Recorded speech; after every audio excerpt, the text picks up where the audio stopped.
बैठ जाएंगे सब। कल हम लोगों ने भक्ति नीति माधुरी में किसके दोहे पढ़े थे? कबीर के दोहे पढ़े थे। और दोहे में हमने बताया था दोहे का मतलब क्या होता है। दो पंक्तियों में जो भी कुछ कवि कहना चाह रहा है वो पूरा अर्थ उन दो पंक्तियों में होता है। पूरा भाव, पूरा अर्थ उन्हीं दो पंक्तियों में कवि जो भी बात कहना चाह रहा है वो कह देते हैं। समझ गए? आज हम लोग पढ़ेंगे रहीम।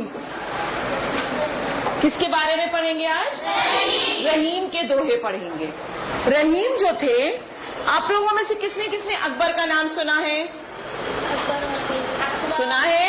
अकबर कौन थे? अकबर एक बहुत बड़े राजा थे और अकबर मुगल बादशाह थे। इनके राज्य में, इनके शासन में इनके 9 रत्न हुआ करते थे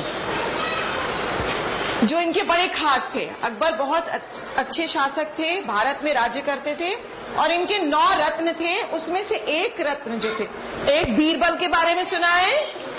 तानसेन जो बहुत अच्छा गाते थे, टोडरमल थे। उसी में से एक थे रहीम। उसी में से एक थे रहीम।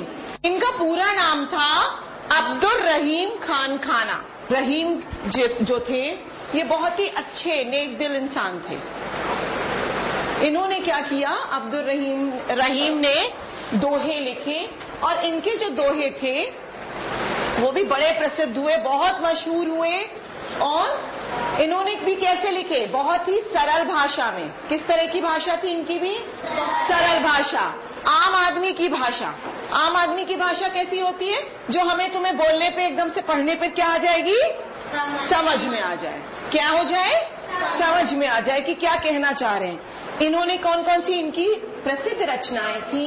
रहीम दोहावली और रहीम सतसई। रहीम दोहावली जिसमें इनके सारे जितने भी इन्होंने दोहे लिखे थे उसका संकलन था। संकलन से मतलब समझते हो? इकट्ठा करके, संकलित करके, इकट्ठा करके उनका एक रचना बनाई थी जिसको कहते थे रहीम दोहावली और रहीम सतसई। रहीम सतसई। आज हम लोग कल कबीर के दोहे समझ में आ गए थे? लिख के लाए हो ना? थोड़ा थोड़ा सब अपने आप बोला था मैंने, अर्थ लिख के लाना था, दिया था होमवर्क, गृह कार्य दिया था। आज हम लोग पढ़ेंगे, वो हम बाद में देखेंगे। आज हम पढ़ेंगे रहीम के दोहे। रहीम के दोहों में सबसे पहले है, देखो बुक में, अपनी किताबों में, बिगड़ी बात बने नहीं।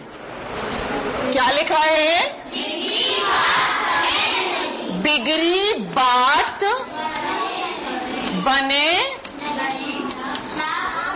बिगड़ी बात बने नहीं, लाख करे किन कोय। नहीं लाख करे किन कोय। फिर दूसरी लाइन क्या है? रहीमन बिगड़े दूध को मथे न माखन होए। रहीमन बिगड़े दूध को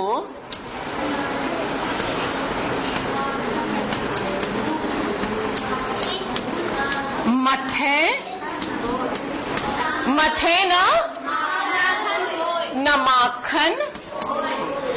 अब इसमें कुछ कुछ समझ में आ रहा है कि क्या कहना चाह रहे हैं? रहीमन बिगड़े दूध को मथे न माखन होए। क्या कहना चाह रहे हैं? देखो, अब इसमें तुम लोग को कुछ कुछ समझ में आ रहा है बच्चों की क्या बात हो रही होगी? क्या बात है? किसी बात के बारे में बात कर रहे हैं ना? और बिगड़ी से क्या मतलब होता है? बिगड़ी हुई बात।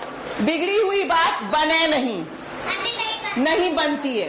लाख करे किन कोई, कोई लाख कोशिश कर ले, कितनी भी लाख कोशिश कर लो, अगर एक बात बनी, एक बार कोई बात बिगड़ गई बनी हुई बात बिगड़ गई तो वो फिर बनती नहीं है दोबारा, कितनी भी लाख कोशिश कर लो। रहीमन बिगड़े दूध को, अब इसमें रहीमन बिगड़े दूध को का मतलब हुआ, रहीम कह रहे हैं, कभी अपना नाम, यहाँ पे रहीम अपने लिए कह रहे हैं, रहीम कहना चाह रहे हैं कि बिगड़े दूध को मथे ना माखन हुए। जिस तरह से एक बार अगर दूध फट जाता है और उसको मथते रहो, फट गया है दूध, तो क्या उसमें से मक्खन निकल पाएगा फिर? नहीं हो पाएगा ना। चाहे जितना मथोगे तब भी नहीं आएगा मक्खन ऊपर, और सही दूध होगा तब आ जाएगा। तो यही बात इसमें कहना चाह रहे हैं कि जिस तरह से कभी भी फटे हुए दूध से मक्खन नहीं बनाया जा सकता है, जिस तरह से एक बार अगर दूध फट गया तो उससे क्या नहीं बन सकता है? मक्खन नहीं बनाया जा सकता है। उसी प्रकार से अगर एक बार कोई बात बिगड़ गई, कोई बात आपने किसी के साथ खराब हो गई आपकी बात, या आपने एक बार कोई भी चीज खराब हो गई, किसी से आपकी अनसुनी हो गई, किसी से आपने गलत बात कह दी जिससे कि पूरा मामला बिगड़ गया, बात बिगड़ गई, तो फिर कहे चाहे जितनी लाख कोशिश कर ले कोई भी, वो दोबारा से वो चीज नहीं हो पाती। समझ गए इसका मतलब? अब दूसरी लाइन क्या है?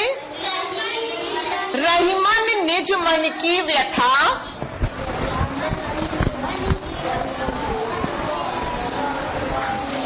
देखो क्या है? रहीमन, जल्दी से पढ़ के बोलते जाओ। रहीमन निज मन की व्यथा,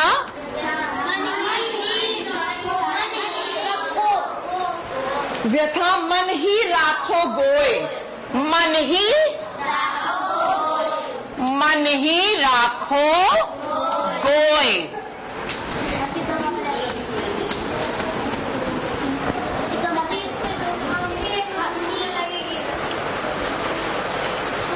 मन ही राखो गोए। फिर क्या है? सुनी अठिल है, सुनी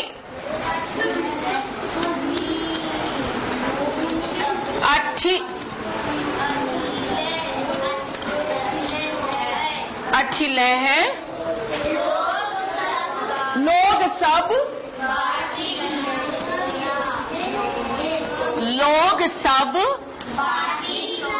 बाटी न ले है। क्या है बेटा? बाटी न ले है कोई, बाटी न ले है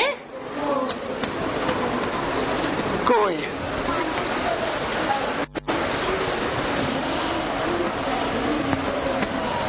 ठीक है। अब देखो, रहीमन निज मन की व्यथा।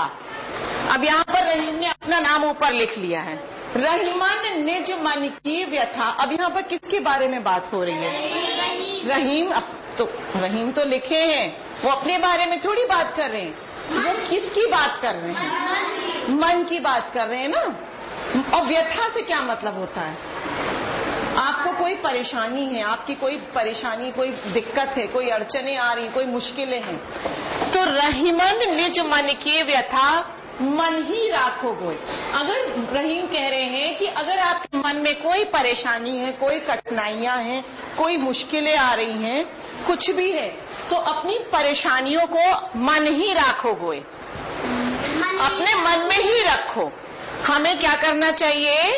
इसमें कह रहे हैं कि अगर कोई परेशानी, कोई मुश्किल, कोई कठिनाइयां हैं, तो मन की व्यथा, मन में कोई भी अगर आपके बेचैनियां होती है, कई बार आपको लगता है कि हम दूसरे के साथ बांट लें, दुख होते हैं, बहुत सारे दुख आ जाते हैं, एकदम से आपका मन करता है किसी से बता दे तो हल्का हो जाएगा।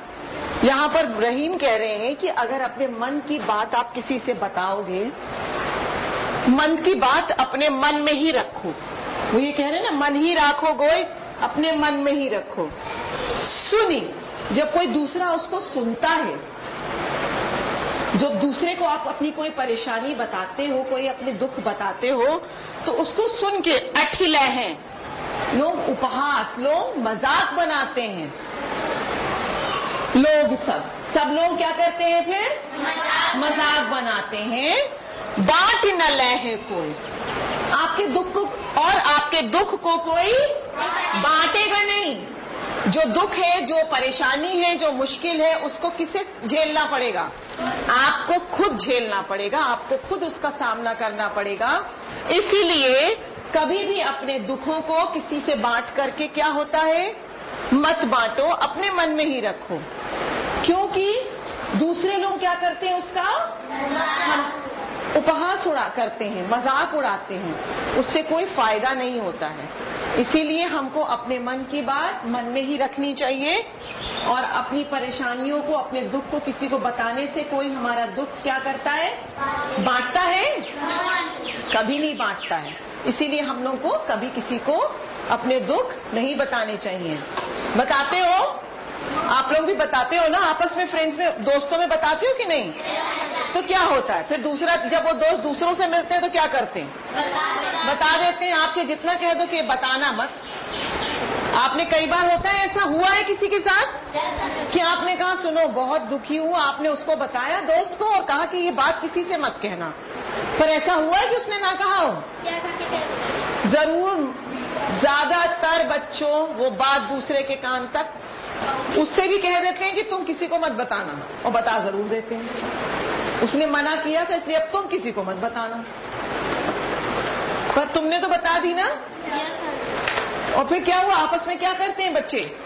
बड़े भी करते हैं, मजाक उड़ाते हैं ना, बड़े भी ये करते हैं। इसीलिए हम लोगों को रहीम कह रहे हैं कि अपने दुखों को किसी को बांटना नहीं चाहिए। दुख किसी से भी, सुख बांटो, दुख मत बांटो, क्योंकि लोग मजाक बनाते हैं और अपने मन की बात अपने पास रखते हैं। कोई आपके दुख को बांटेगा नहीं। फिर है रूठे सुजन मनाइए। क्या है? रूठे सुजन मनाइए।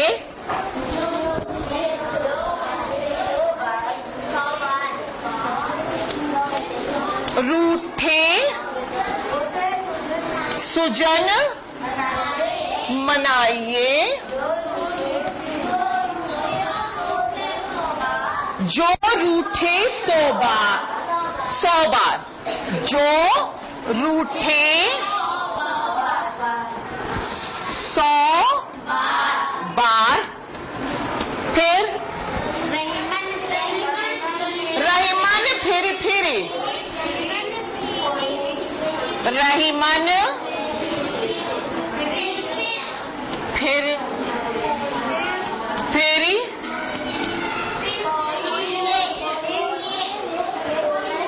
पोहिए, फिर पोहिए, टूटे मुक्ता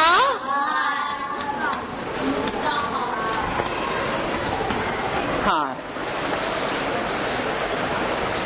अब यहां पर देखो, इसमें इन्होंने अलग बात कही है। अब इसमें बताओ क्या लग रहा है तुम लोग को? किस बारे में बात हो रही होगी? किस बारे में बात हो रही होगी? रूठने मनाने की बात। और किसको रूठने मनाने की? दुश्मन को, रूठे हुए दुश्मन को मनाओगे?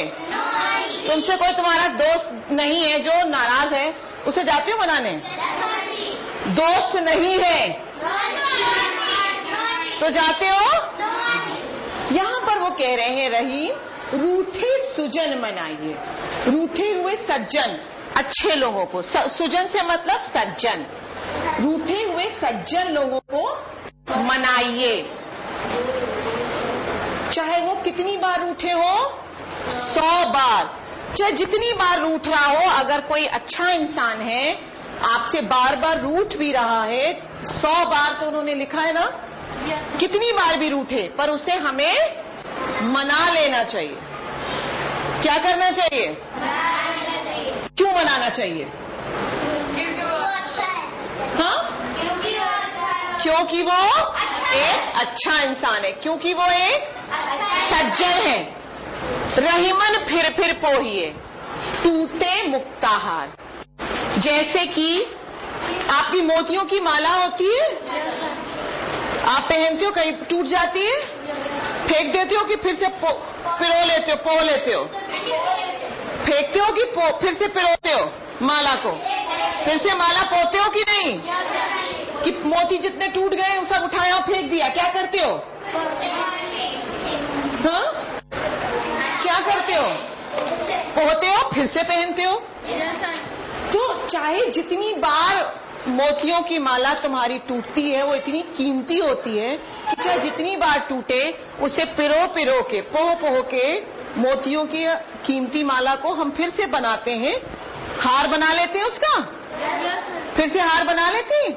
उसी तरह से अगर सज्जन पुरुष हैं, सज्जन लोग हैं, अच्छे इंसान हैं, अच्छे व्यक्ति हैं, उनको हमसे चाहे जितनी बार वो रूठे, हमें क्या करना चाहिए? उन्हें मना लेना चाहिए। क्या कर लेना चाहिए? उन्हें हमें मना लेना चाहिए। कई बार होता है आपसे गलती हो जाती है, आपको नहीं पता होता है ना, और दूसरा आदमी नाराज हो जाता है। कई बार आप सोचते हो कि नहीं नहीं ऐसा नहीं होगा, आप अपनी गलती नहीं समझते हो। होता है कि नहीं? सबके साथ होता है। कई बार हम लोगों के साथ, बड़े लोगों के साथ भी होता है, सबके साथ होता है। हमको लगता है हम सही हैं, आपका दोस्त या कोई अच्छा दूसरा इंसान अगर अच्छा भी है बहुत, लगता है वो गलत है। पर अगर कोई सच्चा अच्छा दोस्त है, अच्छे इंसान है, वो बार बार भी आपसे नाराज हो रहा है, तो हमें उसे हमेशा मना लेना चाहिए। ठीक है? तो ये हो गए हमारे दोहे। किसके दोहे पढ़ेंगे? हमने कौन कौन से पढ़ लिए? कबीर और रहीम। कबीर और रहीम के हमने दोहे पढ़े हैं। अब हम पढ़ेंगे सूरदास और मीरा के पद। बच्चों, दोहों और पद में फर्क है। आपने दोहे देखी, वो 2 लाइनों में पूरे हो जाते हैं। पदों में ऐसा नहीं होता है। पद कई लाइनों के भी होते हैं। इसमें देखो 2, 2, 4, 2, 6, 2, 2, 4, 6 लाइनों के पद होते हैं, 6 पंक्तियों के। और ये जो पद होते हैं ये गाए जा सकते हैं। ये एक जो होते हैं इस तरह से लिखे जाते हैं कि इनको स्वर में अगर आप गाना चाहो गीत के रूप में, तो पदों को गाया जा सकता है, जो कि दोहों को नहीं गाया जा सकता है। पर पद जो है वो उन्होंने ही लिखे हैं जिनको थोड़ा बहुत गाने का, गायकी का जिसको शौक होगा, जिसको थोड़ा सा था, जैसे मीरा थी वो गाया करती थी, तो उन्होंने पद लिखे। तो जो पद होते हैं वो गाए जा सकते हैं। सूरदास जी ने भी क्या लिखे थे? पद लिखे थे। इनका जन्म, सूरदास का जन्म कहाँ हुआ था? 1478 में मथुरा के निकट कौन से गांव में हुआ था? रुनकता गांव में। कहां पर? 1478 ईस्वी में मथुरा के निकट रुनकता। कहां हुआ था? रुनकता नामक गांव में इनका जन्म हुआ था। और सूरदास कि आपने अगर देखा हो, थोड़ा सा पढ़ने की कोशिश करी हो, तो इसमें किसके बारे में इन्होंने लिखा है? सूरदास जी ने कृष्ण जी के बारे में, कृष्ण की लीलाओं का इन्होंने क्या किया है? वर्णन किया है। किसकी लीलाओं का वर्णन किया है? कृष्ण की लीलाओं का सूरदास ने वर्णन किया है। इनकी जो इनके जो पद थे, सबसे ज्यादा सूरसागर नामक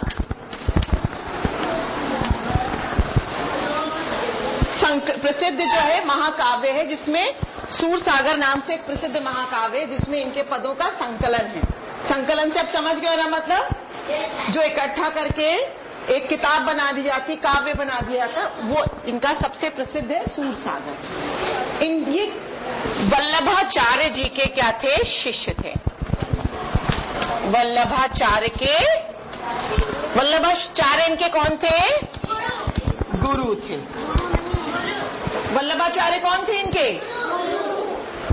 और ये वल्लभाचार्य के शिष्य थे। इनकी मृत्यु जो थी 1585 ईस्वी में हुई थी। इनकी मृत्यु 1585 ईस्वी में हुई थी।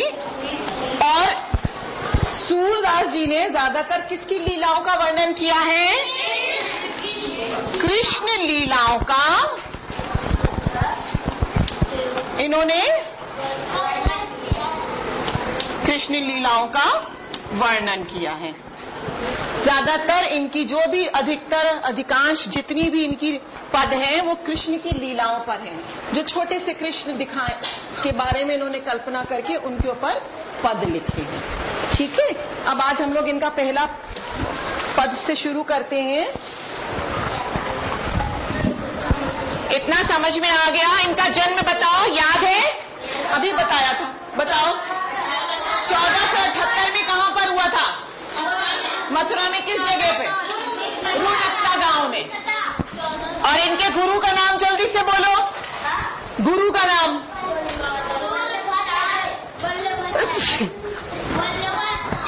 इनके गुरु का क्या नाम था? इनके गुरु का नाम था वल्लभाचार्य। और इन्होंने किसकी लीलाओं का वर्णन किया? इनकी मृत्यु कहाँ हुई थी? कब हुई थी?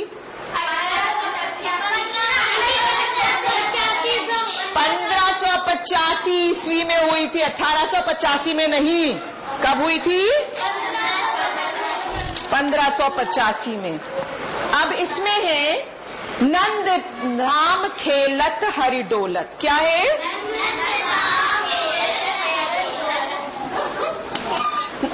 किसी को ये पता है कृष्ण जी के पिता का नाम क्या था?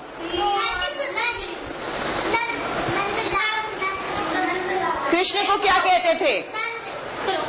नंद धाम। इसमें नंद धाम मतलब नंद जी के घर। बच्चों ये पता है कृष्ण के माता पिता, असली माता पिता कौन थे? देवकी और वासुदेव। कौन थे? वासुदेव। देवकी और वासुदेव। और इनको पाला किसने था? यशोदा और नंद बाबा कहते थे। इन्होंने उनको पाला था। इसीलिए वो कह रहे हैं कि नंद धाम। धाम का क्या मतलब होता है? घर। नंद बाबा जी के घर में खेलत हरि डोलत। कृष्ण भगवान खेल रहे हैं और क्या कर रहे हैं? कृष्ण खेलते फिर रहे हैं, इधर उधर खेल रहे हैं। तो खेलने में क्या होता है? हिलते डुलते हैं। खेलत हरि डोलत। हरि किस लिए कहा है? ईश्वर के लिए। हरि से मतलब कृष्ण भगवान की बात हो रही है, कृष्ण जी की बात कर रहे हैं, इसीलिए खेलत हरि। हरि से क्या तात्पर्य हुआ? कृष्ण के बारे में बात हो रही है। नंद धाम खेलत हरि डोलत। फिर दूसरी पंक्ति है जसुमत करत।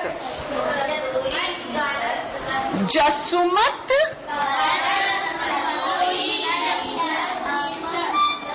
करत रसोई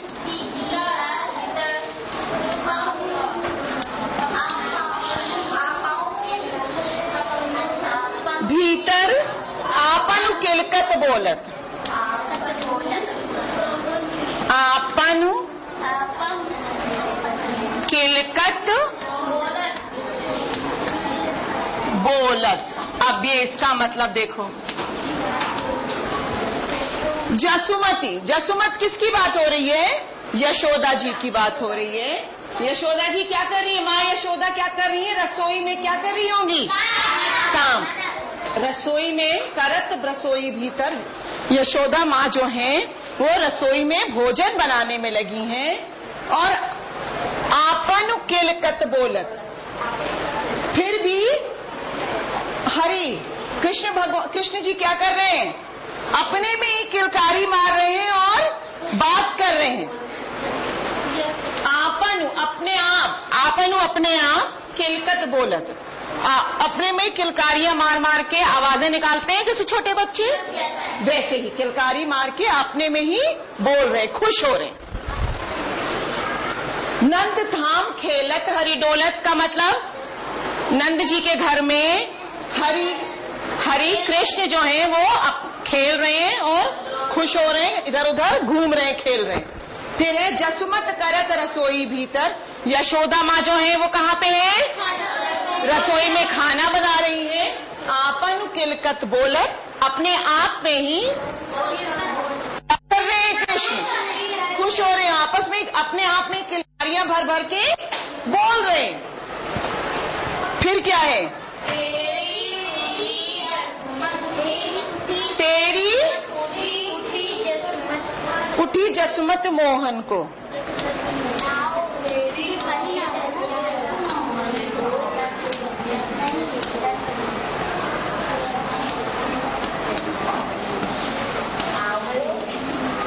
मोहन को आवो चरण चलाए।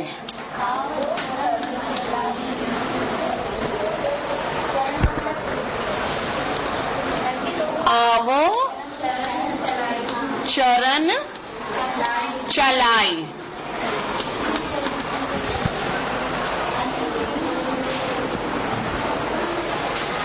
आवो चरण चलाई। यहाँ पर क्या कर रही है यशोदा माँ? किसको बुला रही है? कृष्ण को आवाज लगा रही हैं कि अब तुम क्या करो। वो रसोई में बैठ काम कर रही हैं और कि अपने आप चल करके आवो चरण चलाई, आ जाओ। मैं बुलाने लगी तेरी उठी जसुमत मोहन को। आवाज लगाई है किसने? यशोदा माँ ने। किसको? मोहन को। मोहन से क्या मतलब है? मोहन भी उनका कृष्ण का एक नाम है ना। मोहन को, कृष्ण को आवाज लगा रही हैं कि अपने आप चल करके अंदर आ जाओ। सोचो, अच्छा लग रहा है सुन के? इसको देखो। फिर है बैन सुनत माता पहचानी। बैन सुनत माता पहचानी।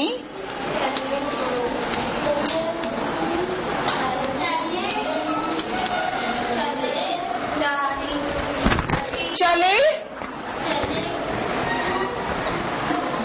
चले घुटुरुनु। घुट्टू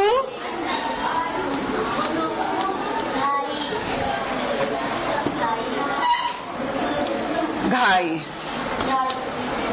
अब इसका क्या तुम लोगों को कैसा लग रहा है ये? नहीं, इसमें क्या है? बैन सुनत, आवाज को सुन लिया। बैन सुनत मतलब आवाज को माता की पहचान गए। वो अपनी माता यशोदा बुला रही हैं। कृष्ण ने क्या किया है? अपनी माँ की आवाज को सुनकर पहचान लिया है। माँ बुलाती पहचान में आता है ना। जितने लोग बुला रहे हो अपनी मम्मी की आवाज समझ में आती है। वैसे ही कृष्ण को अपनी माँ का स्वर सुनाई दिया तो उनको समझ में आ गया कि माँ बुला रही है, माता बुला रही है। और पहचान करके क्या वो चल पड़े? किसके? घुटनों के बल। कहाँ चल पड़े? घुटनों के बल। वो अपनी माँ के जिधर से आवाज आ रही थी, माँ के पुकारने पर माँ की तरफ को वो चल पड़े। समझ में आया? खुशबू कुछ कुछ आ गया कि जब आवाज सुनाई दी उनको अपनी माता के बुलाने की तो वो घुटनों के बल चल करके माता की तरफ चल दिए। फिर है लय ऊंचाई।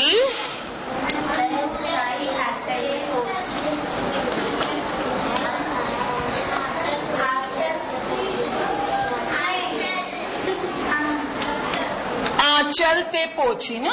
अंचल पे पोछी लिखा है इसमें। ते पोछी। फिर क्या है?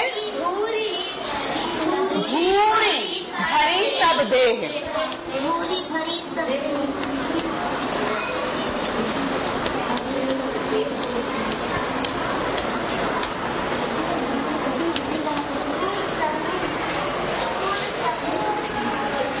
धूरी भरी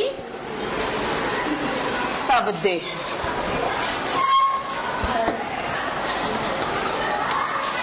अब क्या हुआ यहाँ पे? माँ ने यहाँ पे लय ऊंचाई अंचल पे पूछी। जैसे ही पहुंचे घुटनों के बल चलते हुए तो क्या हुआ होगा?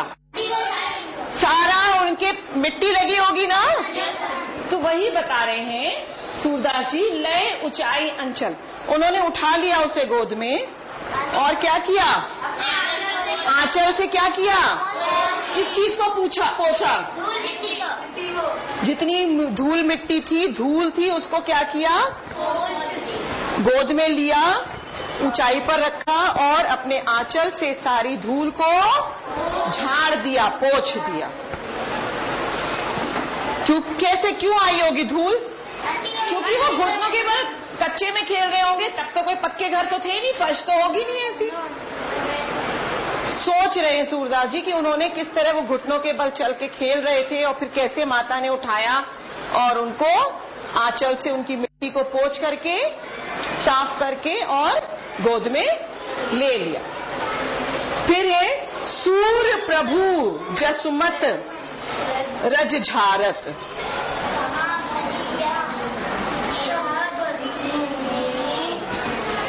ऊपर लिख दूं,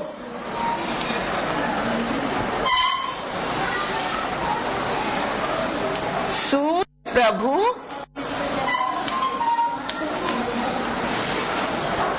जसुमत रज झारत।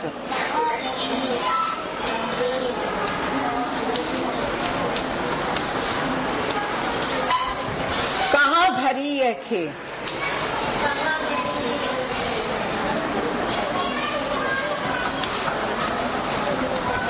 कहाँ भरी ये खे।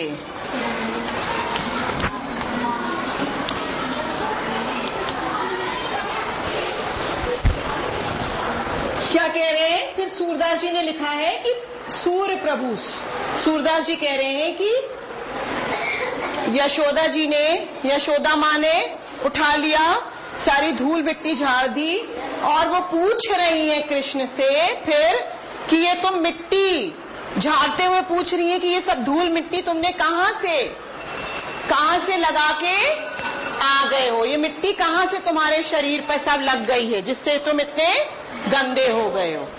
समझ में आ गया? इसमें क्या बता रहे हैं? कृष्ण कितने बड़े होंगे? छोटे से। कितने छोटे रहे होंगे? छोटे से रहे होंगे क्योंकि घुटनों के बल चल रहे हैं। ठीक है, अब हम लोग कल मीरा पढ़ेंगे और सूरदास। सुन लो, एक मिनट।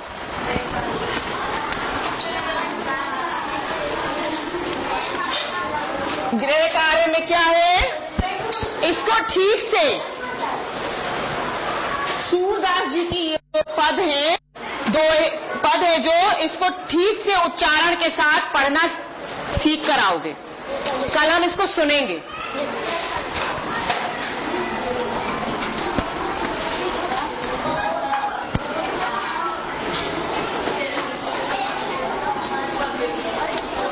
को कंठस्थ